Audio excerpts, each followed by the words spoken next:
Sa Cagayan de Oro, sinusubukang ayusin ngayon ang problema sa pagbabayad ng kanilang water district sa water concessionaire na Cagayan de Oro Bulk Water Incorporated o COBI. Sa mga naunang ulat, sinasabing 2021 pa hindi nakabayad sa COBI ang water district ng CDO. Umabot na ito sa mahigit 400 milyong piso.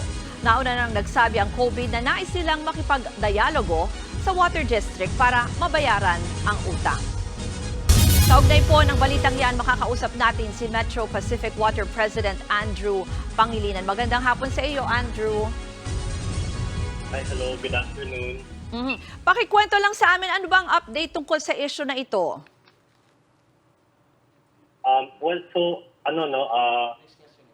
We went to CPO yesterday, specifically to address yung issues between us and the water district.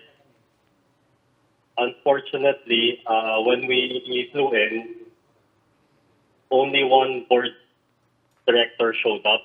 So, admittedly, we really couldn't have a proper dialogue na kasi out of the 5 board members, only one showed up.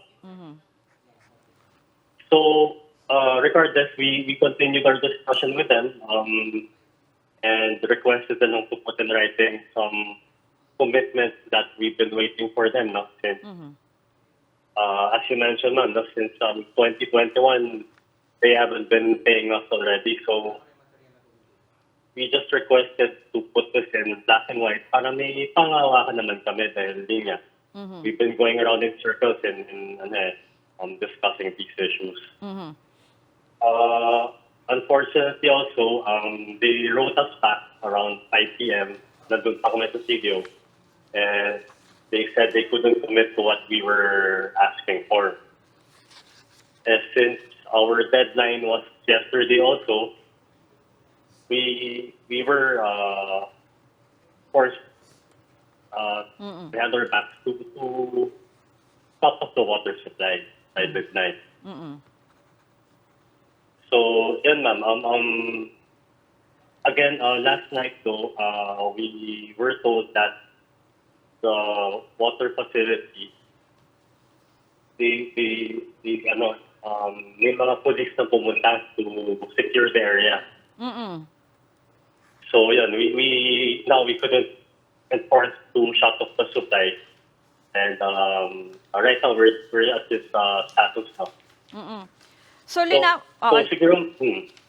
ko lang, Andrew. So, ngayon hindi na shut off dahil sinasabi mo nga may mga pulis doon sa lugar? Yes, ma'am. May mga deployed na police sa area. So, anong next move natin? Anong hinihintay kasi sabi mo hindi nga natuloy yung dialogue kahapon, no? Dahil isa lang yung sumipot? Yes, ma'am. As we've been always transparent to the water district, ma'am, 5 taon lang kami naghihintay ng meetings, ng negotiations with them. So, I guess we're still not losing hope. We still want to sit down with them. After ma'am, yung meeting namin kahapon, this was instructed to us by LUA. LUA wrote us last week, meaning they wrote Cagayan de Oro Bulk Water, which is kami, and the water district, instructing us to meet yesterday and once and for all, fix these issues. Yun nga lang, unfortunately, walang dumating sa side nila. Not unlike sa side namin, we did our effort. We flew all the way to CDO, our top head. We're ready to sit down with them. Yun, kaso walang pumunta. Siguro huli na lang, Andrew, ano na lang mensahe nyo doon mismo sa, yung sinabi nyo, sa local government unit and even potentially sa mga consumers na pwedeng maapektuhan nito? Ayun, thank you, ma'am. So, I guess, ma'am, the least that we want to do is really cut off the supply, no? Our intention lang naman talaga is for the water district to not only sit down with us, but to make sure that they are complete and prepared also. Kasi nga, as mentioned, we've been doing this already for several times and we're just going around in circles. No? So we just want a proper dialogue with the water district. And then to make sure sa ano nila, no, sa customers nila na we understand the situation now na it's El Nino and all.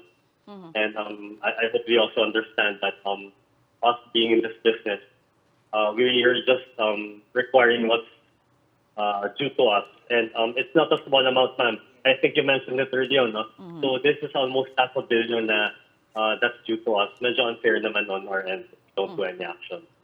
Andrew, sorry, balikan ko lang yung sinabi mo kanina na may mga pulis doon sa lugar. Is this parang standoff ba ito or is this a security concern?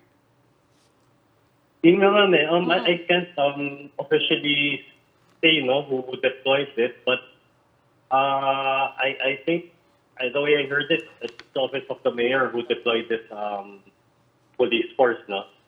As to what capacity, it's also still unclear to us. But, ma'am, what I want to relay also is we have a partner here in the bulk water, Rio Verde, and they are one with us in stating that we are ready to cut off supply. Okay, maraming salamat kay Andrew Pangilinan ng Metro Pacific Water. Mga kapatid, Lucy Cruz Valdez po, maging maalam at may pakialam sa mga napapanahong balita sa bansa. Tumutok at mag-subscribe sa News 5 social media pages.